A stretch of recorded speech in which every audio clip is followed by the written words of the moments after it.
When Ryan's when it's time to begin, it's on the Rewind to Raw with John Pollock and Wai Ting. The A-team that makes sense of these things we see in the ring every week on TV. It's Rewind to Raw for Monday night. Download it Tuesday morning from the Post Wrestling site. It's Rewind to Raw for Monday night on USA Now on the John and Wai Take the Mic.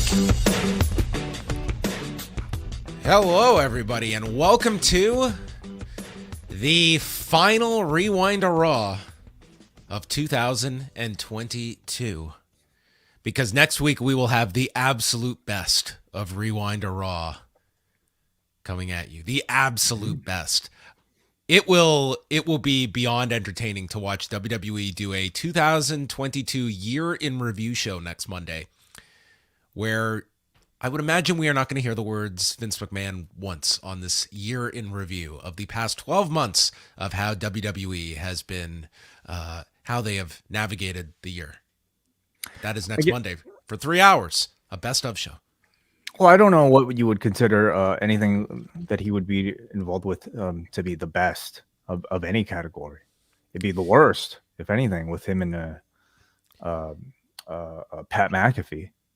Very true. I'm just I'm looking at it more as like a year in review kind of show, but you're right. I'm sure they will be highlighting the on-screen product, and we will not hear anything newsworthy of what happened outside of the ring. But that's next week. So yeah, interestingly enough, the WWE, I heard about this like earlier today that yes, tonight they were just doing the one show in Des Moines, Iowa. They were not doing a double taping. And this isn't to just give the crew a night off either. Like, they're on the road next week. They have two house shows on Monday night, one at Madison Square Garden, which is one of the big house shows of the year, which is predominantly a SmackDown show. It's, other than Kevin Owens, it's pretty much a SmackDown house show. And then the Raw crew in Columbus, Ohio. But they are doing a 3-hour best of show next week, which is very interesting given the lengths that this company goes to at times to make sure that they have they went through the pandemic. I don't think they missed a week of live new content on Monday night, but they are, I guess, theoretically throwing in the towel for next Monday and hyping up the following week's Raw for the first show of 2023 with 2 title matches. Yeah. I'm happy for this Iowa crowd not having to sit through another 3-hour Raw. That I think that would have been kind of difficult. And I don't know, maybe they're looking at the competition, they're realizing it's the day after Christmas, we're probably not going to do great numbers anyway. Why overwork our staff and the audience? I guess so. But again, like they are like running shows, but they obviously made the decision that, Columbus, it's going to just be a house show next Monday with that Raw crew. So you'll have pretty much the whole crew in a major arena next Monday for 2.5 hours, and we'll have this best of show. So the TV crew gets the TV crew gets a much needed break, and I think that overall that's very good. This is just it's very unlike WWE that here we are, just the circumstances of it all. So anyway, we are going to look ahead to this week. It's a very big week for post wrestling. You have been counting down all year for it. This week, we have the post-wrestling Christmas show that is going to be premiering this Friday night at 11 p.m. Eastern Time in place of Rewind to SmackDown. So it's a special holiday schedule this week. We are going to have Rewind Away dropping on Tuesday night. We will have Rewind to Dynamite on Wednesday. The Wellness Policy will be live on Thursday at 3 Eastern, and then the Christmas show on Friday, which we will remind everyone will include the annual Jingle Contest, and the deadline is Wednesday. Forum.postwrestling.com. The true leaders of the forum, they have stepped forward. We have got multiple submissions now for the Jingle Contest. We still are hoping for more, so you have until Wednesday at 1 Eastern to submit your jingle. And we look forward to hearing all your submissions. And then the Christmas show will feature myself and Wai with many, many, many special guests joining us this Friday night, 11 p.m. Eastern Time. And what better way to celebrate the holidays than by ignoring your family, putting on your headphones Christmas Eve and Christmas Day, and listening to hours of us two talking to random people that we can coax into coming onto our mystery show, our mystery vortex. that is the Post Wrestling Christmas Show. It's always an awesome time checking in with everybody from the growing Post Wrestling family and beyond. So that'll be out Friday night for everybody. And by the way, we're going to have an ad version for the free feed, but an ad-free version also for the Post Wrestling Cafe. Any member of any sort of platform where you're subscribed to a Post Wrestling Cafe, you will get that ad-free. Yes, if you are considering joining the cafe or getting it for that special someone, it makes a great stocking stuffer. This week we will have Rewind Away, as we are going all the way back to 2020. And we are going to review The Undertaker's One More Round with Stone Cold Steve Austin on the Broken Skull Sessions. We are going to talk about this 2-hour interview where they trade war stories while downing shots of Jack Daniels.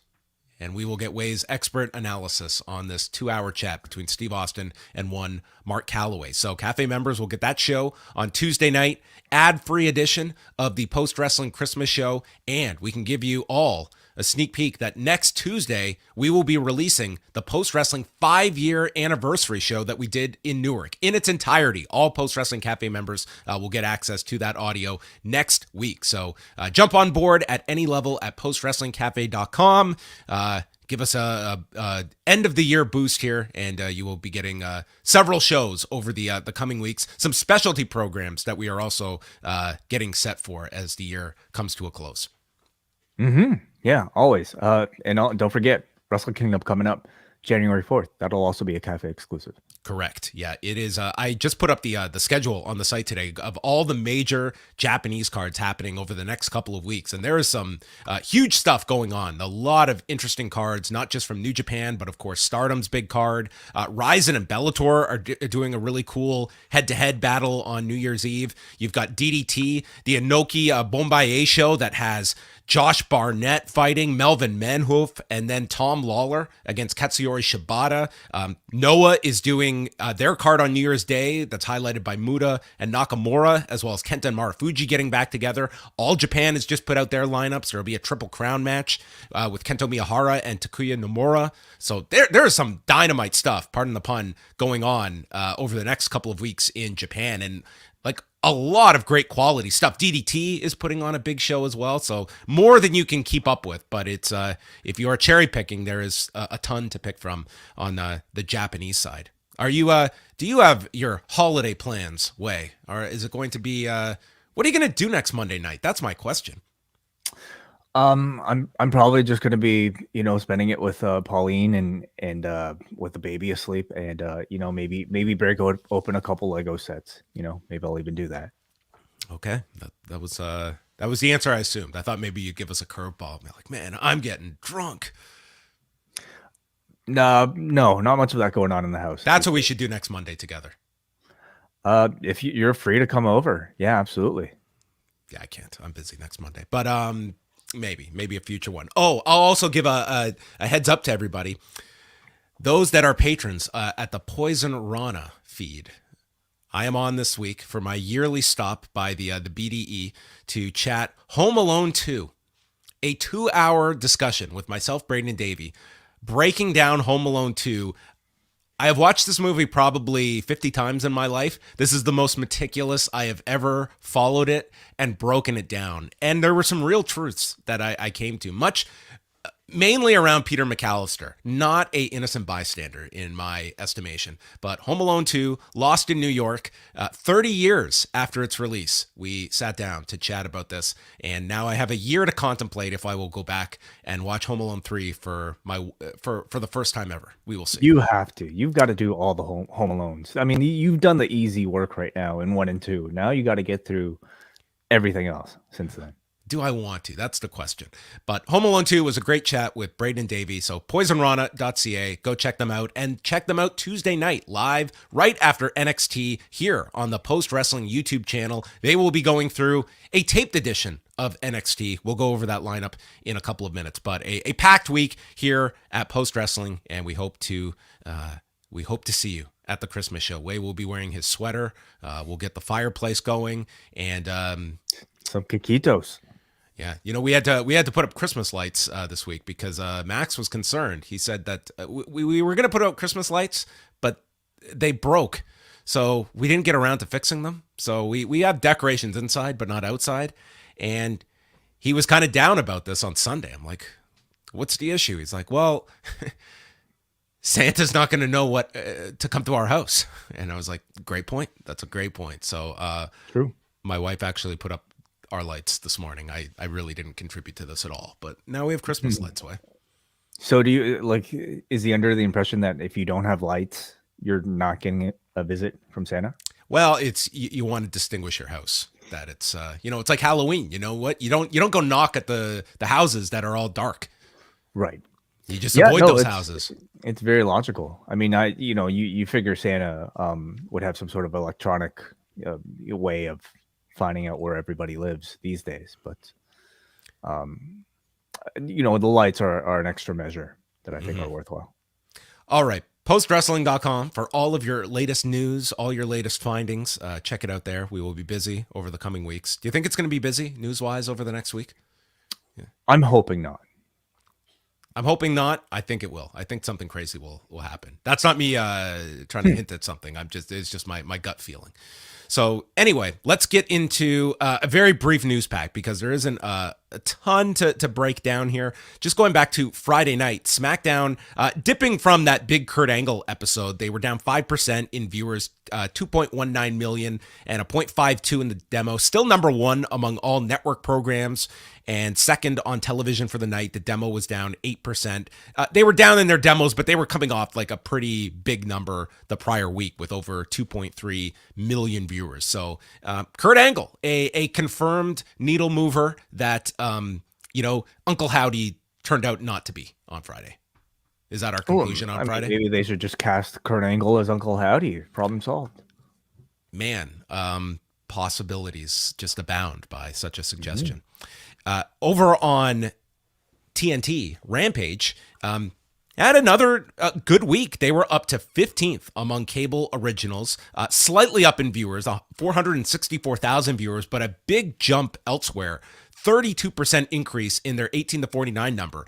And as I was saying last week, I believe on Friday, I said Rampage's realistic goal right now, their litmus test for a successful show these days, given where they've been, they should be aiming for 200,000 viewers. And this week they hit 197. So I think like that's the barometer to me of what a good Rampage number is these days by the current standards of Rampage. So they were, a big increase in women pretty much across the board. And this, to me would be compared to 2 weeks ago with their all-time low in the demo, they nearly doubled from 2 weeks ago. So it's, 2 weeks of Jon Moxley, it seemed to have been at least a spike for Rampage that at least is, reminding people that the show exists, at least tuning in live on a Friday night. And if they can continue that this week, we shall see.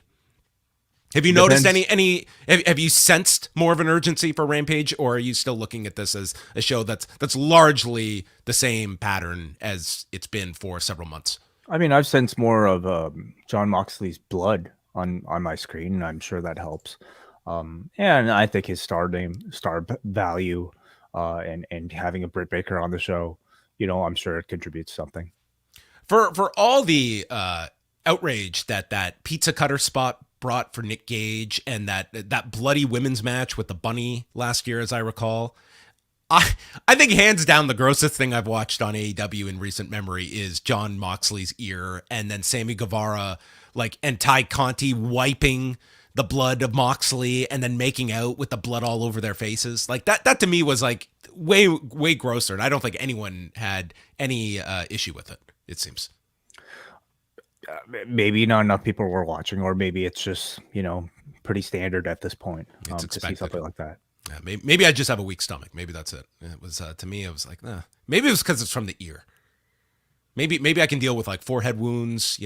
Did you see the you probably didn't, but there was this fighter on Saturday's Fight Night card, Rafa Garcia, who took an elbow to the head, and it cut an artery in the head. Really? And he was told it took them over 2 hours to stop the bleeding afterwards. And this dude won. He won a unanimous decision. And they told him he lost 20% of his blood. That's a lot of blood. it doesn't feel like he should have continued this fight. But I mean, he won, so that's nice. It's a fair man. Are you quick? Yes. So there you go. Don't cut arteries in your head, pro wrestlers. Don't go that route. Okay, bad idea. All right. This is now I got to click the explicit warning on iTunes when we upload this. So just on a final note here, because it is a rather thin news week. So I wrote about this today in the news update, but there's like a number of just different articles out there and just kind of looking at first the state of cable right now. Recently, I think it was Sports Business Journal that first had these numbers out, but essentially the number of homes that have cable has dropped almost 5% from this time last year to about 78.9 million homes. And USA Network is in about just over 74 million, TBS, TNT about a million less than that, give or take. These are rough estimates. But the point being, less and less homes have cable, and we know where this trend is going. But this was, a significant jump down, and it's this interesting dance that you see associated. You hear it all the time with ESPN, that you have a lot of analysts in the industry, some that are very bullish on the idea of ESPN eventually going to a pure digital offering away from cable. And I just cannot fathom that it gets to a point like that with cable. But if it continues to just de-escalate, like at what point are these major cable networks looking at, the transmission fees that they're receiving and that this cash cow that is cable, when does it become diminishing returns? And that their belief that streaming is that the idea at least was that cable homes were going to migrate into streaming homes. But a lot of people got scared when that Netflix subscriber number came out in the summer, and you saw that Netflix, this never-ending arrow going up, suddenly it plateaued, and it freaked everyone out that, okay, there is a ceiling to this, and is streaming going to be the future? And then from there, it becomes sort of this recalculation of what are we valuing from these streaming homes. It's not just it's not just subscriber growth, but it's also like, what is the revenue you are deriving from all of these massive investments into these streaming companies, where you're seeing the amount of losses that are getting posted, like what Peacock is losing. It's just astronomical, but they're shielded by these companies that can certainly withstand these losses. But it becomes such an interesting question specific to this industry of professional wrestling, when you have the two leaders in North America gunning for their next television rights fees. And I would think by and large that I believe that WWE is going to be very secure in their next rights deal. I imagine an increase, if not a very healthy one. I think it's only going to matter how much of an increase they receive. AEW is one that, man, you could look at a lot of examples of what's going on with Warner Brothers Discovery, with a lot of cuts they're making, not just to executive, but also programming in the pipeline. The NBA contract that is coming up that you would think is paramount to Warner Brothers Discovery staying in this market of live sports with such a valuable contract with the NBA. And what does an AEW represent to them? Does it represent something that, yes, this has an audience, but this is something that, in a more rosier financial picture, sure, we would pick this up at a nice rate. But in this climate, we are trying to cut costs everywhere. Does this become something that is expendable given our financial realities? Or are they looking at it in the sense of, we've got to play Moneyball? What is valuable programming that we can get the most amount of eyeballs for that comes at a bargain basement price? Bargain basement is maybe hyperbolic, but very low as compared to other even second or third tier sports leagues. This is 52 weeks a year of programming with 3 hours of original content across our two networks that could be a streaming option, with an audience that will also spend money every couple of months on BR Live. And this could be a great value, even if we doubled their rights fees. And that's going to be the multi-million-dollar question. And if you are these promotions looking at, the one thing that's not going down is network television that SmackDown finds itself on. Like, that is, you are now looking at Fox being in almost 50 million more homes than the USA Network. Like, that tells you how valuable SmackDown is when it comes to reaching the most amount of people, and what it would take to move a SmackDown to a streamer or even to cable at that. Like, these are all the questions that are going to be surrounding what I predict will be the biggest story of 2023 is just these rights deals for WWE and AEW. Yeah. I mean, at the end of the year, comparing to maybe how optimistic everybody was about both WWE and AEW, being up for renewal this in 2023, getting really optimal, I would say, value for those renegotiations. It tells you how quickly the landscape can change in a short amount of time. I think a lot of it, I have to assume has to do with everybody tightening their budgets and cutting things that they're no longer using as often. And for some people, that's going to be cable TV. For some people, it's going to be a Netflix subscription. But I think looking at it, I feel like AEW, you could definitely still objectively say that it is an undervalued property. And for that reason, I don't think it necessarily hurts them. Maybe in some ways, they're a more attractive option for, somebody outside of Warner Media Discovery to, pick up. Doesn't necessarily maybe bode so well for maybe them getting Ring of Honor, or obviously, or like, another, kind of third tier if you're not WWE or AEW to somehow maybe get a look. But which is interesting on the Ring of Honor front is, on the one hand, you look at it as this is a clear demonstration of the lack of demand that's out there. As you look further, I mean, what if you are Tony Khan and clearly he wanted this on TNT or TBS. He wanted it in this family, and clearly that was not an option for him to be able to exercise. Even if you got a modest deal elsewhere, if you believe that striking a deal with another broadcaster in any way would cause friction with your home broadcaster for your A brand, which, let's make no disillusions, AEW, like that contract, that is the important one. And yes, Warner Brothers Discovery is not interested in this. Are they going to feel slighted even seeing like Tony Khan launching a wrestling program on another network? And this could at all jeopardize your Warner Brothers Discovery leverage, which if there is not a ton of people at the table, you're very much reliant on Warner Brothers. And the last thing you want is a side deal that somehow creates that friction when there's a lot of unknowns out there. That maybe this is the safe play of not aggressively shopping Ring of Honor elsewhere, but we park it at Honor Club and hopefully we can package it somewhere else once we are negotiating these AEW rights, or at a future date once we are secure in our future. I guess I just can't necessarily see like what claim, Warner Discovery would have, seeing how like WWE, even within their own brand, is able to split two separate deals across two different platforms, two different networks. And I think to me, this also calls into question exactly what sort of like agreement in terms of production Warner has with AEW. What sort of ownership do they have of like, the TV?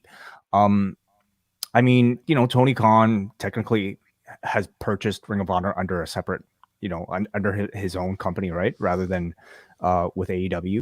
And so I feel like that would open him, to be free to shop around. He's given Warner Media every chance to put this product on TV. And if they don't take it, I don't think he should necessarily be required to shelve it or just stuff it online. Logically, of course, that all makes sense that, hey, you guys don't want it. I want to make this elsewhere. You just don't know what personalities you are dealing with. And suddenly we see a competitive wrestling show that's operated by this guy who is on our network, and we're not airing it here, but we also don't want to see it on someone else's network. Like, that's not fair. I'm just saying that if that causes any kind of friction, I would imagine that is probably a small probability of happening. And more so, if you're Tony, though, wouldn't you want to shop Dynamite around anyway? Wouldn't you want wouldn't you want another competitor to make an offer outside of Warner Media? In theory, yes, absolutely. I think it would be his preference to stay where he is, but does not want just a reflection of this them deal. Off either way. it's very possible. Like this is like you are dealing with, significant heavyweights, and looking for transformative money for your promotion. Like Tony is not out there to shop this so he gets the exact deal that he has now. Like 44 million a year is like, it's nice, but it's like that is not what this thing was launched to be making each year. When you look at like what they are spending, there's still a streaming deal to be had out there for them. Like a lot of, very interesting questions. And for the Ring of Honor part, like I certainly look at this landscape that it's not great news if you are non-WWE. We even have questions about AEW and what, like, Dynamite looks very secure. Rampage, you don't know. And for non-WWE, non-AEW, like I think a lot of these companies, they have clung to the idea of one day landing one of these big deals, and all these streamers are emerging, that there's got to be more money to go around. Pro wrestling is proven programming. I don't know. I see it as less likelier than any time in the recent number of years that any of these other like third or fourth level brands are going to get like a sizable increase in their distribution and be paid real money that is anywhere in this ballpark of what the two big promotions are receiving. I think you're talking about oversaturation already, just even within like, the hardcore fan base. So yeah, like I'd be curious to see how, like the non-AEW, non-WWE tier promotions are able to navigate. Just before we wrap this up, if you're going to play Nick Khan, okay? And I'm going to play your various executives that you're negotiating. And we'll talk strictly SmackDown because I'm curious about this. If you are looking at a deal, I'm just going to make the math easy for the numbers. If you are offered for SmackDown $200 million a year, which is roughly around what they're making now, $200 million a year, pretty much the same to stay on Fox, okay? 123 million homes. 300 million to move to USA Network. 400 million to go onto Peacock or a similar streamer like an Amazon, okay? Yeah, so you're taking more money, but it is less eyes that you have access to. What do you think is most important just looking at SmackDown? Okay, well, obviously eyeballs, are very valuable for a company. Just because though Fox has a bigger platform, has it necessarily translated to more eyeballs actually watching SmackDown? No, not appreciably. I mean, they do fine, but they're not gangbuster numbers they're doing on Friday nights. So at that point, you're really just talking about the prestige of being on a network versus, I don't know what, like maybe not so much of a significant difference. I think the jump to like if that was USA and if we're talking 100,000 or sorry 100 million, I have no idea what conceptually that even means. Like that's such a big number. I don't know. Well, it's 100 million more for, let's presume, a 5-year deal. So it means, $500 million in additional revenue to lower. And you would think like the streamers would be going. Can't picture visually what $100 million is, but I understand what you're saying, John. I mean, is the prestige of being on Fox like that much more valuable? Like are there other kind of like things that we aren't considering? Like I don't know. Like I think there's a lot of value to being on over-the-air broadcast television in terms of the largest window to find the most amount of new fans, and that should always be very important, is creating new fans. And I would say going the streaming route, it's really hard. Like we are going in this era where it's like the idea. Like, I can't even remember the last time I've literally had my TV on and I'm flipping channels. Like, I don't even do that. It's like you're going into you have to know what you are trying to find. And I think that like, there's a big value with Fox just in terms of easy accessibility for people that do not have Amazon or do not have Peacock. And, similar to what we have seen, all these, like the NFL, like they made, and all these sports leagues, they have made, linear. Like they are very reticent to just go the streaming route, even though there would be lots of financial opportunities. F1, I mean, like they turned down more money to go to Netflix than it was to preserve a deal with ESPN. They took less money to have access on ESPN, knowing what comes with ESPN and the accessibility factor, as opposed to a guinea pig on Netflix for live sports. Yeah, I think that's the more interesting question. Like, would they jump over to a streamer for more money? Like the move from Fox to USA at this point, I'm not necessarily sure if like it'll make that much significant difference for them, but like a jump to a strictly digital platform, And is that's a big one. probably the comparisons you're weighing, unless, and I would think that if you are Peacock, it would just be the incentive of bringing everything under your umbrella, not having this, what is really the A show on a competing network, even though that competing network has no restrictions about promoting Peacock and sending people to Raw, that there is a hidden value there as well for NBC Universal having your product on another competitor. Yeah, like I don't know if I make that jump if I'm WWE. I think that like people still see something that's on actual TV as, especially if it's sports, as like maybe a bit more legitimate. I think the landscape can change entirely if let's say an NFL jumps exclusively to like some sort of like online streaming platform, for instance. I think that'll change a whole lot. But for the time being on TV is, I think, very important and key to WWE's business. Mm-hmm. And where Peacock is in 5 years is another big question, because these the WWE network rights, those will come up as well, and then that will be like the next big deal for WWE to look out for. So anyway, this is kind of just setting the table for next year. It's going to be a big topic of conversation that you can also hear on WrestleNomics, as they did their predictions on Sunday with Chris and Brandon talking more about this subject as well. But just looking at Tuesday night before we get to Raw, NXT, that last week they taped 2 episodes. So tomorrow night's matches, we'll see the New Day defend the tag titles against Josh Briggs and Brooks Jensen, Indy Hartwell against Elektra Lopez, Katana Chance and Caden Carter against Toxic Attraction and Ivy Nile and Tatum Paxley for the women's tag titles, Zoe Stark against Nikita Lyons, and Axiom against Carmelo Hayes.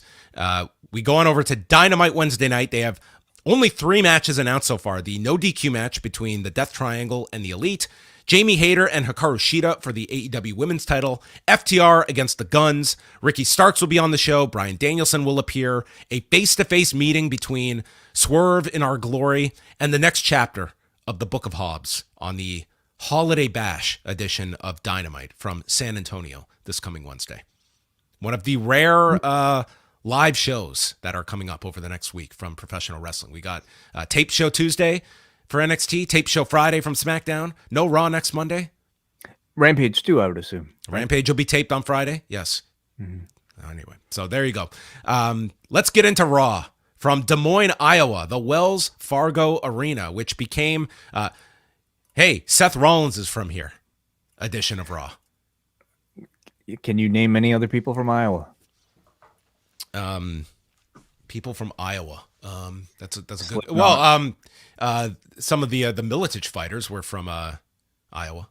Right. Okay. So you can't. And Bettendorf. I mean, that was like the MMA capital of the world. The early 2000s. Militich fighting systems. So there you have it. You ever been to Bettendorf? I can't say I have. No. Not have you ever been to Iowa? I've never been to Iowa. I've probably flown over Iowa. All right. Never been. Have to go there sometime. We could go. We could go on a road trip. We could try out Seth Rollins coffee and. Hey, that's one of my that's one of my stops. But if I'm ever in, we did Iowa. Meet some of the guys from the Black and Brave Academy. Yes, we have. Those were all in. Very cool guys, as I recall. Yes, Mm-hmm. The positive interactions for you at that convention. So main event, they did the tapings. I'll tell you, like, I kind of like what they're doing with main event now. Mustafa Ali over Axiom, which, I mean, God, if they got like 8-9 minutes, that sounds like a great. Axiom is like really starting to develop into one of the breakout talents in NXT. To me, he is right at that top level in NXT. Very impressive performer. And then Cedric Alexander, who's kind of been doing this gimmick now of beating all the NXT guys, beating Andre Chase, Andre Chase, not to be confused with Axiom, but I love this character. I really, really love the Andre Chase character. I just think he's like such a fun, like interactive character. When he does the Chase You stomp, the yelling, the swearing, I just think he's a great character on NXT. I like that. Like, there's something that makes main event different from either NXT or WWE. It's not just sort of like a, I don't know, lesser version of either two. It's sort of the bridge where, characters from both of those shows can connect.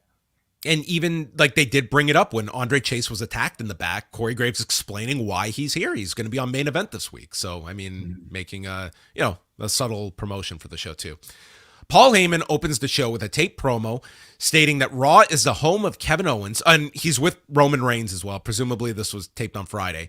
And this looked to be the same backdrop. This was like the brick backdrop that John Cena had as well. Different locations, but it's what we used to have at the Fight Network too. It's just like, you buy it and it comes like basically like as a layer, like all like that from what I believe. Is this maybe this promo could have like STEM playing in the background? Yeah. Kevin Owens. So they plugged the tag match for December 30th, and Reigns says that Owens' life, he's making his life a living hell. Or I don't know what he said here. Reigns is going to make Owens' life a living hell until everyone acknowledges the bloodline. And we cut to the Usos, Sikoa, and Zayn attacking Mustafa Ali, and thus began the Bloodline show. And this episode, more than any other I can recall, felt like the Bloodline is the most over thing we have, and we need to get them onto as many shows and into as many segments as we can. And that was tonight's show. A lot of the Bloodline. Well, I'll tell you, last week we did not have any Bloodline interaction, and I kind of feel like there's like it made a big difference, like this show felt a lot more relevant to like I think the overall importance of WWE. SmackDown? Oh. Well, SmackDown, it's by far the hottest thing in the company right now. And when you're talking about a guy who's holding both championships, when you're talking about a tag team that's holding both championships, they kind of need to be on both shows.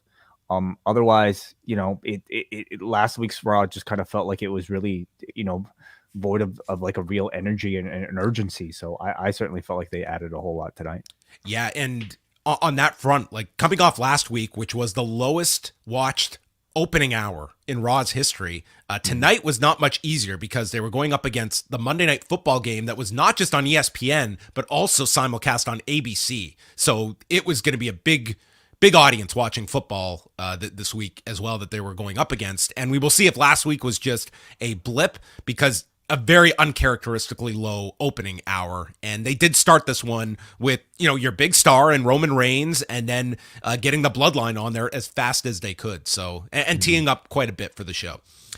Street Profits with Akira Tozawa taking on Finn Balor and Damian Priest, who have the Judgment Day in their corner. And Dominic was doing this at the house shows over the weekend, coming out in sunglasses, selling the blinding from Asuka's Mist. I love it. Look at this guy. Look at this guy. Dude. Any little thing he adds to his presentation now, I mean, there's like anything he does, I'm just completely enamored with. And these sunglasses and that ridiculous grin and that slick back hair with Rhea Ripley by his side, I mean, he's becoming my favorite thing, at least in the group, and maybe my favorite thing on Raw. Look at this. I'm imagining him doing Corey Hart karaoke. Yeah, I'd love to hear it. Could you give us a bit of what that might sound like? No, I can't. I definitely can't. Maybe on the Christmas show, we will see. which is, God, I hope they've taped something of Ray. I since Thanksgiving, I've been ready for Ray to go home at Christmas. There's no Raw next week, so I'm hoping there's some insert on Friday on SmackDown. But Ray's in the arena. Ray's on the show on Friday with Angel Garza. So are we not going to get our Ray coming home for Christmas segment? Oh, I don't know. I mean, they could always release it on social media and then play it for us after the fact, right? Yes, you're right. We could do a digital exclusive on Christmas morning. I will say, I think, next week's Best of Raw, it's a real opportunity to do something fun and kind of outside of the box, rather than just a straight up, hey, like Corey Graves, these are the best moments from the control center. I was surprised a wrestler in character presented to us. Give us some sketches, do some Dominic hosts. Yes. Dominic and Rhea. Yeah. Dominic and Rhea's absolute best of 2022. Uh-huh. Greetings and salutations. Another year is in the book. Imagine these two reenacting a Christmas Carol or something like that. Oh, I'd love it. God bless us, everyone. Except you, Dad, you deadbeat. Dominic. He's getting some award from me next week. I don't know what it's going to be, but he's going to get one on our best of show. All right, let's get into the match here. So we cut to the Bloodline. They murder Andre Chase. Then they destroy Elias. And Priest sends Ford over the top with a pounce. We come back. Dawkins did the world's greatest hot tag, spinning avalanche, these roundhouse kicks, then runs into a South of Heaven. Ford's in with the From the Heavens, and match is really clicking at this point. I thought the Street Profits looked really good here from the hot tag onward. Shotgun dropkick by Balor, but then Tozawa throws his drink in the red cup to Ripley, who ducks and hits Dominic with his sunglasses on, but I guess it penetrated the retina. And the best part was the replay where Kevin Patrick is asking, "What's in the drink?" And Graves is saying, "I can assure you it's not water." And as we're watching this slow motion replay, it was so clearly water. And well, I mean, come on, a lot of things look like water. That's not water. well, the man had glasses on. I wasn't too good. Like, unless it was like I don't know, paint thinner that Hey, if you've had, what did he have? Mist in his eyes? What caused this? The blue How mist. did he get blinded? Blue mist. If you were misted in the eyes and somebody poured vodka inside your eyes, how would you feel about that? I would say if the Street Profits are out there drinking vodka during their matches, Drinking, Tozawa's drinking straight vodka. You don't think so? I would say. I would say these Street Profits, these hot tags would not be as lively, I would say, if they were drinking vodka during tags. Well, Tozawa wasn't wrestling. That's right. So have at it. He did later, actually. So I mean, a lot of performers would have been drinking a lot heavier if they had to be that ninja character for all these years. And then this all distracts. Finn Balor is so distracted by this and gets rolled up in 9 minutes and 2 seconds. Some finishes die hard, and we get a roll-up finish. The Street Profits prevail, and then Ripley issues a challenge to Akira Tozawa. Yeah, I mean, good action in the ring for this one. As always, I think the Profits have been really impressing since they've been back. They, to me, actually feel quite refreshed, and I don't know if it's just because we haven't seen them for a while, or more likely, it's probably because we're seeing them against fresh opponents in Judgment Day. So I think they're doing great. I love that Tozawa seems to be a permanent part of their act. So. More on that in the next segment. Yes, we got a rare intergender match on Raw with Ripley and Tozawa. The bell rings after the break, and like they had to work this in such a way where Tozawa was never going to strike her and barely do any offense on her. So Ripley is daring him to punch her and ends up landing a boot on Tozawa and then dropping strikes on the back of his neck. And then they certainly had a few spots where they were off. There was a leapfrog out of the corner where Tozawa lost his footing. Then Ripley lifted him up in the air, which was supposed to be a Rana spot, and just lost him. So they had to redo this, and Tozawa goes to the floor. Balor trips up Tozawa. The Profits then come in with double Topican Heroes onto Balor and Priest. Riptide is countered, and Ripley runs into the post. Tozawa sends Dominic off the apron, misses with the senton, and Rhea hits the Riptide in 4:57. So this was a match that I'm sure had a lot of provisions in terms of how they structured this and what they were going to allow. So there was, I'm sure, some creativity that this demanded to try and make this passable for 5 minutes with the limitations that they're not going to do violence against women. Yeah, very much so. They no punches, obviously. But Ranas are okay because Ranas are okay if it's a counter. It's a counter to an offense, like what happened here with the power bomb. So it could be very technical, I suppose, in trying to make their way around it. And for that reason, it takes a guy as talented as an Akira Tozawa to be able to work under these limitations.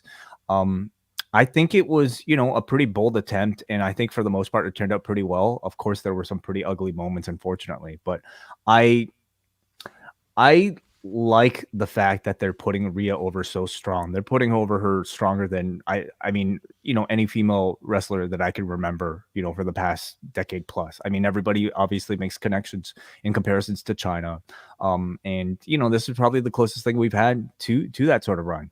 Maybe Beth Phoenix, actually, but part of me just kind of wishes it wasn't somebody as talented as Tozawa, you know, somebody who I thought they were going to actually, you know, become serious with. But I mean, they went to lengths to protect him. They made him like, you know, reluctant to attack Rhea and everything. I just feel like if you're gonna go this way, go all the way with Rhea Ripley and, you know, her beating up the men. I think this should be a continuing thing. I think she should next week challenge Gallows and Anderson, beat up Gallows next. And then, you know, like make this an actual thing. Like, how far will they take it? Will they get, you know, can you remember the China run though? They probably weren't under so many like restrictions back then, right? Oh, they were pretty carte blanche back then. I don't think they had any concerns. Yeah. So they probably can't go as far as to like, you know, make Ripley, you know, like as Jeff Jarrett was waffling women over the top of the heads with guitars. Right. But, you know, Ripley is like far more, I think, convincing, you know, like the skill level in general is just so much higher now. And she herself is just like a very good wrestler. Although, you know, you did have some blemishes tonight.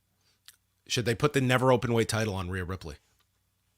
Yeah, I think so. I think it would be an improvement. Have her go to the Tokyo Dome and defend against Tama Tonga. Yeah, definitely. They showed the angle with Adam Pearce firing Bobby Lashley last week, which if you don't follow WWE.com, you would learn that Pearce rescinded the firing last week. And Pearce is on the phone. He's trying to get a hold of Paul Heyman, and he tells Kathy Kelly that what happened to him and Lashley is between them. They had a talk at headquarters, and it's only a question of when, not if, Bobby Lashley will be back. So what an awesome angle last week to go off the air with. This tease that he's fired. You tune in this week. It's addressed about a half hour into the show where you are told he was not fired. He's back. He's on vacation. He'll be back soon. Right.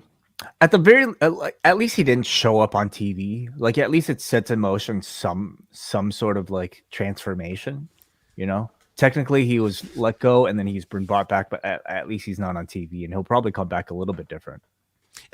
I just feel it's kind of like a waste of a firing angle to just do one of these, like suspend him or something. I mean, if they said suspension instead of firing, would it have changed that much? I mean, it's a reason for him not to be here. Like, if he's not fired, then where is he? Why isn't he at work this week? Maybe he just got... Well, when was he unfired? Last week. Like Thursday, they put that video up. Oh, so plenty of times. Maybe he already made plans for Monday. You know, after he's like, oh, I'm fired. I'm going to, you know, go out for dinner with my wife or something like that. I'm going to watch a movie on Monday. Okay. Well, I guess. Sure. Bottom line here, it seems like it's setting MVP to pair back up with Bobby Lashley, maybe a reunion of the Hurt Business. Okay, yeah, that's one way to go, and we'll see where's Omos? Has Omos had dinner dates the last couple of months? Yeah, that's a great question. I don't know, but I mean, Lashley's a heel now. MVP was like he was always better with MVP. Maybe you get a Bobby Lashley Omos pairing as part of a renewed Hurt Business. And, you know, bring back Shelton and Cedric. Those guys are always ready and available. Okay. Maybe you could get Madcap in there. Riddick Omos. Then we have another attack backstage where Dolph Ziggler and Cedric Alexander are taken out to pasture. And Ziggler asks, what happened? And he tells us it was the bloodline. A real caper. This detective story is going. I was just, man, the twists and turns. It was the bloodline. I saw them. Yeah, do you even have to ask like who was it? I mean, you had, you know, Jimmy and Jay like grab the cameras and basically tell you we're gonna do this throughout the rest of the night. You know, Ziggler has a special skill because you know how many attack angles we've had in pro wrestling where the guy getting attacked doesn't see the attacker? And you're saying he sees all? Ziggler did see the attackers here, so I mean he's way ahead of the game compared to other victims. Karl Anderson and Luke Gallows against Alpha Academy. The best part of this match was that the most over babyface was Otis, who the crowd just chanted for. They cheered when he got in, rendering Anderson and Gallows just nothing here. Otis hit a discus lariat and then an assisted slam with Alpha Academy onto Gallows. Gable lands on his feet from the moonsault, eats a kick from Gallows, and they beat him with the Magic Killer in 9:05. So Chad Gable getting comfortable in the role of guy who can come out, have a nice, solid match every week, and we beat him like a drum. Oh, he's been that guy for 30 years. I mean, it's probably Chad Gable versus Rhea Ripley next week. And I'm not even complaining about that. The match will be great. Gable will be talented enough to do it.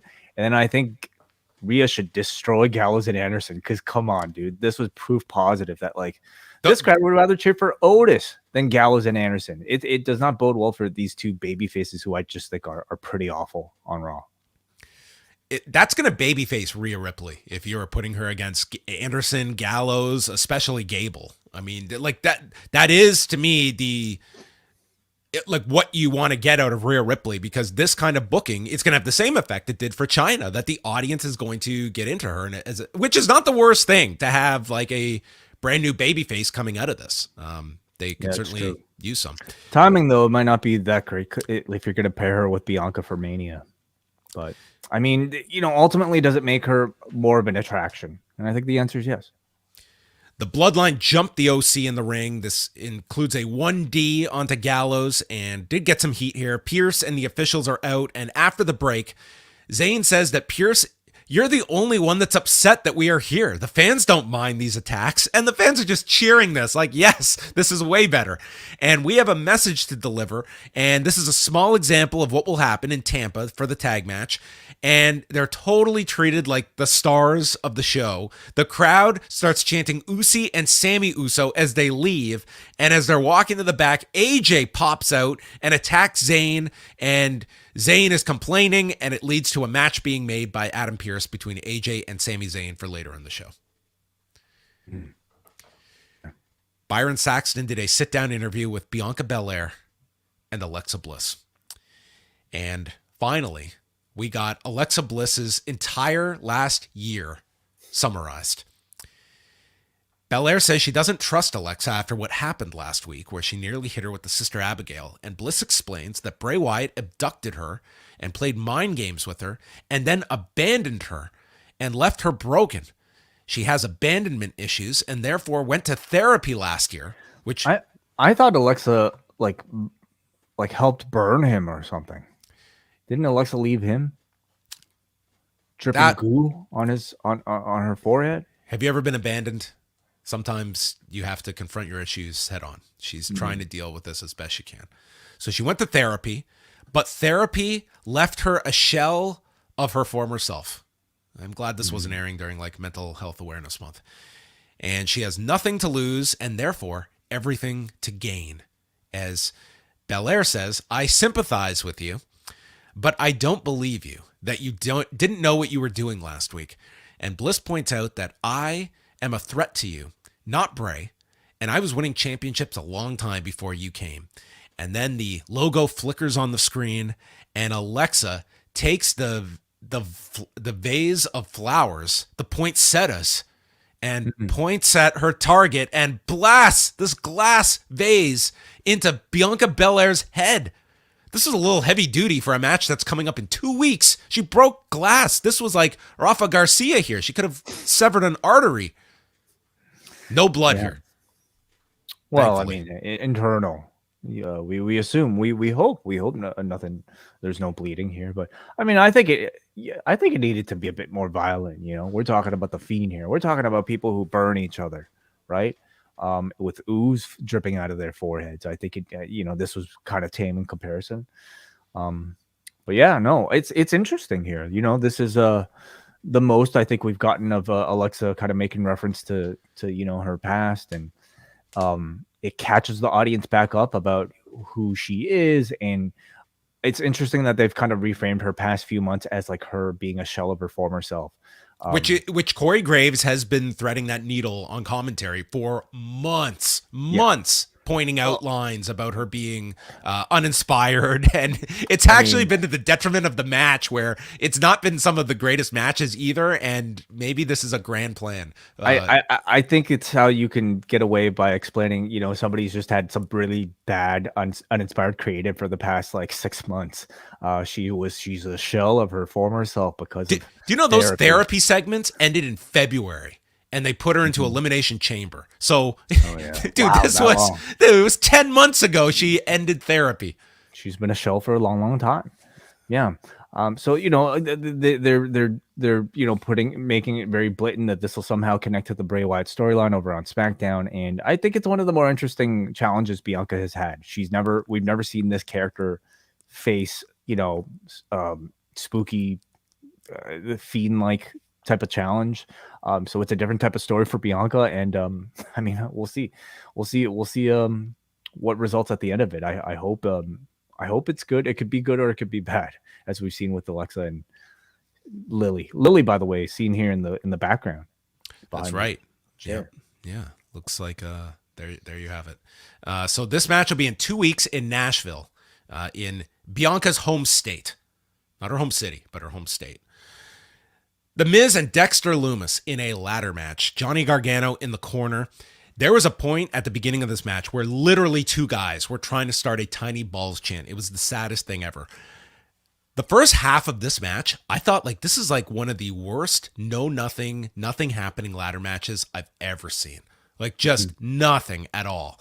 Yeah. But then we truly have learned that as much as people want to talk about Cody Rhodes or Sami Zayn or even The Rock facing Roman Reigns and beating him for this title, you want to know who the biggest breakout star is over several years? It's the table, okay? The table is the most over thing in this company, and it turned this match around at the end and certainly woke this crowd up. They just wanted a table, and it provided an energetic final several minutes and a big return at the end of this. But yeah, the first half of this, nothing was happening here for me.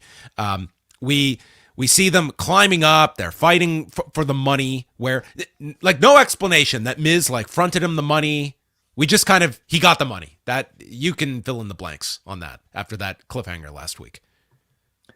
What last week he explained he doesn't have liquid cash. He's got an allowance from Maurice and that she wouldn't go for this. Right. But this week he just showed up. He had the money. I'm sure he knows people. Maybe he got a draw from the back. Maybe he just got an advance on the house shows coming up. So Lumis gets sandwiched inside of the ladder, and then he tips another ladder on top of Lumis and just drops all these chairs onto Lumis, including an office chair, which looked like a ton of fun to take. And then he just strikes Gargano, and he beats the hell out of Gargano, and goes to tip a ladder on Gargano that misses him completely. So just strikes him with the ladder. Gargano is just taken out of this, like, just nothing. He's disappeared. He's gone. Lumis rises from debris, drops Miz onto a ladder on the floor, and then the place is going nuts, just calling for the table. And there was a spot when Miz brought the table out, huge pop, and then he slides it back under the ring. And it leads to Miz being placed on the desk, and Lumis leaps off a ladder and misses the leg drop onto Miz, who moves out of the way on the desk. So Miz struggles into the ring. He's hopping on one leg. You think he's going to win, but Lumis returns from the dead yet again, sending Miz off the ladder. He's about to win when all of a sudden, don't call me Jonah, Bronson Reed makes his return to WWE, attacking Dexter Lumis, and then hits him with a splash, as Kevin Patrick identified it, Corey Graves correctly calling it a tsunami, and helps Miz up the ladder to grab all the cash in 18 minutes and 24 seconds. Once you saw his, obviously the reports out there that this was someone that, Paul Levesque was intrigued to bring back, as he is just about everybody, when he wasn't on the World Tag League lineups, wasn't part of Wrestle Kingdom. I think, like, everyone was just awaiting when he was going to be showing up. Are you surprised he is back in this type of a role? And what did you think about the return? He is the Miz's muscle. Am I surprised he's to feud with Dexter Lumis, presumably? I mean, I think there are only a few options if you're a returning talent or a debuting talent on WWE Raw, and 1/3 of those seems to be as a lackey for the Miz. So it feels like a role that, I don't know, is pretty a standard for a debuting character on Raw. What happened to Tommaso Ciampa, by the way? Is he just injured or something? He's hurt. Okay, there you go. So, I think at least, Bronson Reed, Jonah is a much better, like, heavy bodyguard type for the Miz. And in terms of personalities, I mean, they completely contrast. I don't necessarily see these two hanging out too much, but I mean, there could be some funny sketches. I guess I'm just not. I'm not that thrilled with this Lumis thing anyway, and the tinge of it seems to indicate that it's going to be more humorous than anything. But I mean, for Bronson Reed, looking to get an introduction, you could do worse. You could just be sequestered on a, I don't know, undercard main event type of role. This at least guarantees that he'll have some TV time. Yeah. And, from New Japan's perspective, it is kind of like it's pretty tough when you're bringing in some of these foreigners. And I mean, God, they gave him the world during the G1. And, Okada did get his win back in October, but it certainly does make you like to give that gigantic push. Like, this is a realistic outcome when you don't have these people signed. And it's kind of, how far do you go? It's like, is it worth our while to bring a guy in and we go 50-50 with him versus the full on push with the faith that we will reap the benefits of a guy beating Okada in the G1 and presenting him as a big monster? Like, he came out of that G1 with a lot of momentum, but at the same time, if you don't have a guy locked up, you run this risk of, here we are several months later and he's gone. That's it. Like, if you don't have the money to play around with like a WWE does, it's going to be tough to play that kind of ball. So, it's WWE's game, but I mean, at the same time, I really do question at this point, with all these names that Triple H is bringing back, how much of a value do they really bring to the roster? Is Jonah going to be a difference maker in any significant way 6 months from now? Or it's a lot of stockpiling. It's a lot of stockpiling, and as well, like, if you are somebody in NXT, for instance, and you're chomping at the bit, like, your goal is not to be in NXT forever. And yes, you can feel bad about these people that lost their jobs, but at the same time, like, you've been working hard for the last year, and it's like, when am I going to get my turn? And the roster, you're just watching these numbers pile up that even when I get the call up, like, where am I going to be slotted? It's like, there's a lot of people on these main rosters, and where that room is going to be. Like, it's certainly not just an exclusive problem to AEW of all these big signings. And then what do we do with them? Like, it's building them up. So we will see what happens with that of Bronson Reed, who's coming in, and hopefully it means something for Johnny Gargano, because he is an example of everything we're talking about, who has just been greatly diminished and was just an afterthought in this whole match. He was just laid out and never heard from again. Then we have Seth Rollins coming out, getting a reaction here in his home state and a welcome home chant. He says the bloodline has been going after everyone except me, and he has a message for Roman Reigns that Mondays don't belong to you. Austin Theory interrupts him, and they chant that he sucks and says that even Rollins acknowledged this is the top title, and Theory proclaims the champ is here. Austin Theory is forever. This is just the beginning. You are going to pass the torch to me, or else I'll just take it. Rollins jokes that maybe you'll end up like Bobby Lashley. Yeah, maybe you'll get fired and rehired 3 days later. Maybe with and a manager perhaps. Yeah. Theory says that Rollins has been lucky for his entire career, and Rollins can't understand why he's so angry. He's got so much going for him, and he has grown up. He's no longer the selfie guy or daddy's little boy. But the one thing that means more than being that champion is that you will never be me. You aren't on my level. And Theory asks Rollins, how many times did you fumble the ball when it was handed to you? Takes a dig at the Chicago Bears, and that one day Seth will realize that you're only the third most successful member of the Shield, which leads to Rollins yelling, I am the damn mountaintop. I am Everest. Which I can only hope are nicknames coming his way to add to the list. And Rollins challenges him on the spot, but before they can go at it, the Usos appear, and Rollins is willing to work alongside Theory to fight off the threat, but Theory hightails it, leaving Rollins alone to get beaten down 2-on-1. Kevin Owens runs in, they clear the ring, and the Usos are challenged by Owens for a tag match later in the show. Yeah, I mean, a real nice little sort of like hometown promo segment from Seth Rollins here. I thought it was fine. How about Theory? How are you thinking he is adjusting to this more serious role that they've placed him in?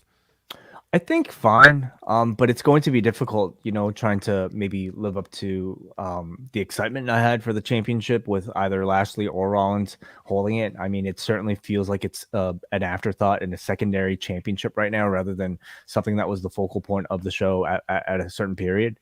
But it's a fine role for him. I still question whether or not he's the right person to be put into this sort of spotlight than others, but I think he's doing all right. How about you? I think it's an improvement. I think he's certainly developing that confidence, and he did very well in that what was it, the triple threat match at the last pay-per-view at Survivor Series. Like, that was a really good match. Being paired with Rollins, I don't know if you could ask for better. I'm sure their match in 2 weeks is going to be excellent, which he kind of needs. He needs to be working with guys like Rollins consistently. But there's still a lot of work to be done. I don't think he's quite clicked, but there's certainly been improvements over the last month, I would say. So Rollins here, made mention of Reigns, so maybe we can look towards that as being the program after Owens, potentially. Yeah, it's certainly possible. You have your Rumble program, which it really feels like they're building to Reigns and Owens for the Rumble. Like, that is the immediate match. But then you got Montreal the next month. So there's multiple ways you can go about doing that match or that show. Saudi as well, don't you? Saudi is not, it's not before Mania this year. Okay. It's likely going to be after. So they've just got the Elimination Chamber as your show in between Rumble and Mania. Becky Lynch does a promo on Bayley. She wants the best. Skip Zayn versus AJ. A good question. Did we skip? We totally skipped AJ and Sami Zayn. So we will rewind. This was before the Rollins segment. And Styles catches Zayn off the turnbuckle and turns it into a backbreaker. We see AJ with a rack bomb, and then blocks the Styles Clash is blocked. Zayn hits a very El Generico-esque brainbuster for a 2 count. The Pele lands for AJ, which Graves asks if we can now call it a Messi after Sunday. Did you watch any of the World Cup play? I did not. I heard it was quite the game. Yeah, I heard it like on the street afterwards. Yeah, me too. All the Argentinians winning or celebrating, but yeah. I watched the last few penalty kicks. Wow, penalty kicks, man. Oh yeah, it came down. It was a dramatic game. Listen, I think people are calling it like one of the greatest finals of any championship ever. Like, it was incredible to watch, but I'm not going to profess myself to be someone that watched too much of it. AJ stops a haluva kick, goes into the calf crusher. They make it to the ropes. Solo Sikoa appears through the ropes. Zayn capitalizes off the distraction. AJ knocks Solo, or goes after him, and then the referee's back is turned as Solo hits him with the Samoan spike, and Zayn wins with the Blue Thunder Bomb in 12:55. Or maybe an AJ Solo Sikoa match on a future television show. Perhaps, yeah. And I mean, they're protecting Solo pretty well, so I mean, I don't necessarily see AJ beating Solo, which would be fine. I don't know. I think Solo's just been doing tremendously. I mean, this match, along with a lot of the matches, really the show in general, felt a bit colder than I was expecting, and I don't know if that's just like Iowa sort of being the crowd that prefers to watch rather than, make. They wanted to see Seth Rollins and tables. That's what they wanted on this show, and some ladder spots. That looked to be what they were interested in. The rest, not a whole lot. Becky cut her promo on Bayley. Basically, it's not that you took me out for 4 months, is that you had help doing it. And Becky has done bad things too, but she does it herself. So if you're going to kick my ass, do it one-on-one. Yeah. Which at this point is like, yeah, okay. It's kind of true. Like, her heel run, she didn't necessarily have any backup. That's true. Bayley and Becky Lynch, a nice match that they had here early on. Graves is making reference to Becky's influences of Rollerball Rocco and Johnny Saint. Becky is run into the post, and we go through the commercial. Bayley's in control, and then kicks the knee of Becky during a struggle for the backslide. We got some Masato Tanaka spots here. First, a sliding lariat to the back of Becky, and then later, Becky bringing out Diamond Dust.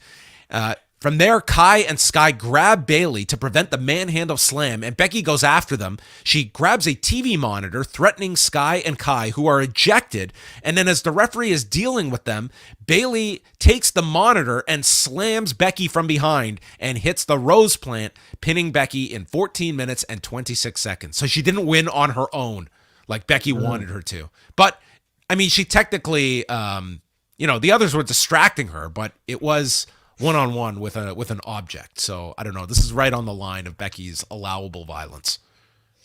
I'm guessing she'll complain about it. And somehow they'll get to a rematch, maybe without the other two involved somehow. Best of 21. Okay. All right. Maybe. Yeah.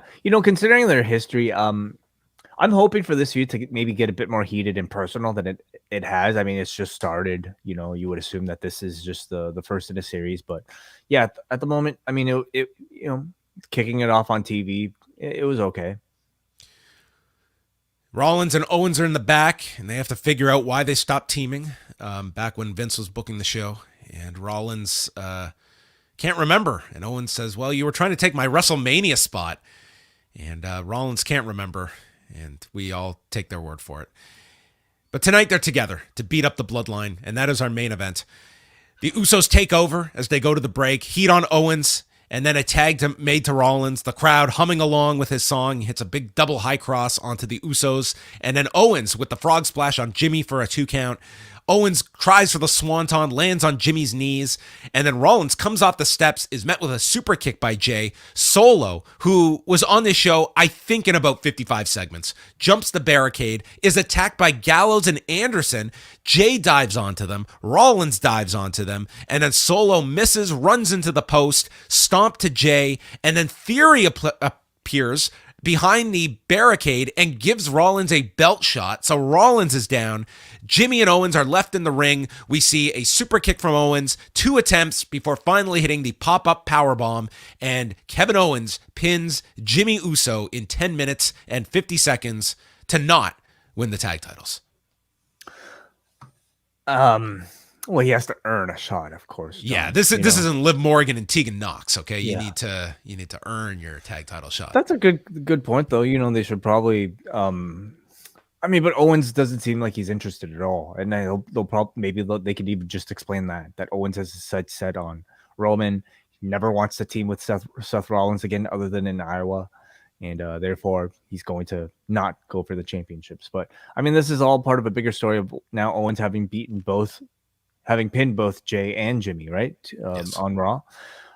So yeah, really good main event here. All 4 of these guys are excellent, and it furthered a number of matches here. You might get Gallows and Anderson versus either the Usos or Solo Sikoa in singles capacity, Theory versus Rollins, and of course Reigns versus Owens. And so Owens is left in the ring, and then the closing scene sees Sami Zayn sneak into the ring behind Kevin Owens, who turns around catching Zayn, and Zayn ends up leaving the ring, and the crowd boos Sami Zayn, and they're behind Kevin Owens here, which to me was mission accomplished of what reaction you wanted here, and the question of what was Sami Zayn going to do if Kevin Owens didn't catch him. So I like that, and Zayn leaves with the Usos and Solo Sikoa, and going off the air, they plug SmackDown on the 30th with John Cena, and they just plugged the U.S. title match for January 2nd. They didn't put up a board for Bianca Belair and Alexa Bliss. So, but they were stating that was going to happen in 2 weeks. So presumably we're getting 2 title matches on the next live edition of Raw. And that was it. Closing out the year. Yeah, I thought the show overall did a pretty good job of promoting John Cena basically being on Fox in a week's time. This is really kind of their big thing that's going on at the moment, and it felt like all hands on deck to try to get the word out. And I thought the presence of the Bloodline and Sami being on the show achieved that. And overall the show I think felt like a better show than last week, certainly, but I don't know if the crowd reactions were all that great. But yeah, it was a show. They did move several things along, but it was a very heavy focused Bloodline show, which was for the better. I think they are in many ways, they are the lifeblood as well of these programs.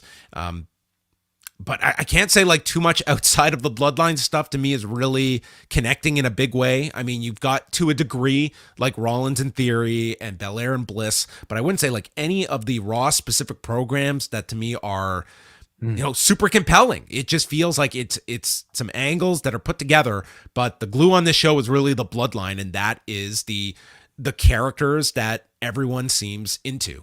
And I'm not sensing like anywhere near that with the kind of B programs on Raw. Yeah, even what's supposed to be an A program on Raw kind of feels like a B program in the shadow of the bloodline. And I think we should have higher expectations for Raw. Like everything on this show should be as good as what's going on with the bloodline and Sami Zayn. But it just kind of maybe points to a lot more deficiency within Raw. They're trying to start something here with Bianca Belair and Alexa Bliss, so we'll see if they can get to those levels. But beyond that, we're talking about Dexter Lumis and The Miz. We're talking about, Becky and Bayley could get there, but it's just starting, and it doesn't feel that hot right now. What else we got? Rhea Ripley. Ripley beating up dudes. Yeah, that was a talking point. So yeah. All right. So that was the final Raw of 2022. And now we will move on to some feedback and see what everyone had to say about this show. Yeah, let's go first of all to some of these super chats. Thank you so much for the support. Rob McDonald, he sends a super chat to say, Scarlett Johansson is in Home Alone 3. Merry Christmas. That is true. She was in that movie 24 years ago. Wow, amazing. I forget that she was a child actor. That's crazy. All right. So, and then we've got Matthew Yanes, who says, Post Wrestling Rules with a Z. Thank you, Matthew. We appreciate it very much. Thanks, Matthew. With a Z. Very, very 1997. Yeah, like Anarchy Rules. Let's, just pulling this up here. Let's move on over to Saeed from Vancouver here. A lot of fun matches tonight. Bayley and Becky have a lot of chemistry. Kevin Owens is so much fun to watch. Hell of a promo from Rollins in theory. Bronson Reed better have been promised something big for him to leave New Japan after beating Okada. Yeah, I'm sure he is coming in for a very nice contract. But I have a feeling that won't happen, as he's just going to be Miz's muscle. Now the bad. Gargano still stuck in this feud with the Miz, and Lily peeking out behind the couch after Bianca got knocked out. I mean, that's just the story, right? Like, what's so bad about that? I mean, I guess Lily's never been gone. It's always been hovering. Yeah, true. Okay, let's go to Muggin, who says, for a holiday adjacent episode, Raw didn't phone it in. The bloodline became the through line with their gang assault, and Owens and Rollins won despite some outside chicanery. Bronson Reed, hot off the heels of a New Japan excursion, got another chance. The Judgment Day continued to flourish, and Dominic's a laugh riot with his eye issues. Solid way to cap off the year. I'm glad they're getting a break next week with the clip show. Yeah, not so much a break for the roster, but I guess the TV crew. Yes, and good for them. Always deserve a break, at least for 1 week. All right. Well, thanks everybody for sending in your feedback, your super chats, and throughout the year, we appreciate all of you joining us on these live Mondays or Wednesdays or Fridays. And we are going to be back Tuesday night. It is Rewind Away, the final Rewind Away of the year. We are chatting about The Undertaker's second appearance on the Broken Skull Sessions from November of 2020. Where are you sitting down with some Jack Daniels to watch this later tonight or early Tuesday morning? I might sit down with some Undertaker wine.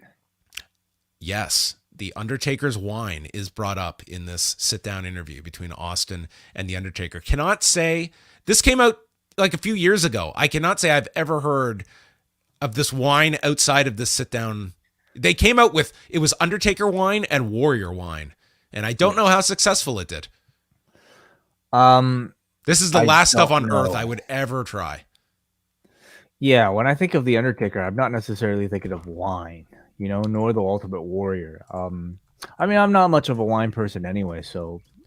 WWEWines.com. Let's see if this... it's not even an active URL any longer. I mean, what you're really selling is just a label on a bottle, aren't you? I mean, that's a huge part of the alcohol industry, is it not? I guess so, yeah. Limited edition Cabernet Sauvignon. Very limited, yes. Not I don't know. I guess I get it why, because it's like blood, like he's a dead man. Yeah, but pull that out at a party and see all the laughter that ensues. I'm sure you would be the hit. Hey guys, I brought some Undertaker wine. So we will discuss all of that and more on Tuesday's Rewind Away for Post Wrestling Cafe members. Wednesday night, we're live at 10 Eastern, right after Dynamite. So look out for that. And anything else, Wade? The wellness policy. What is how are you guys putting a bow on the year?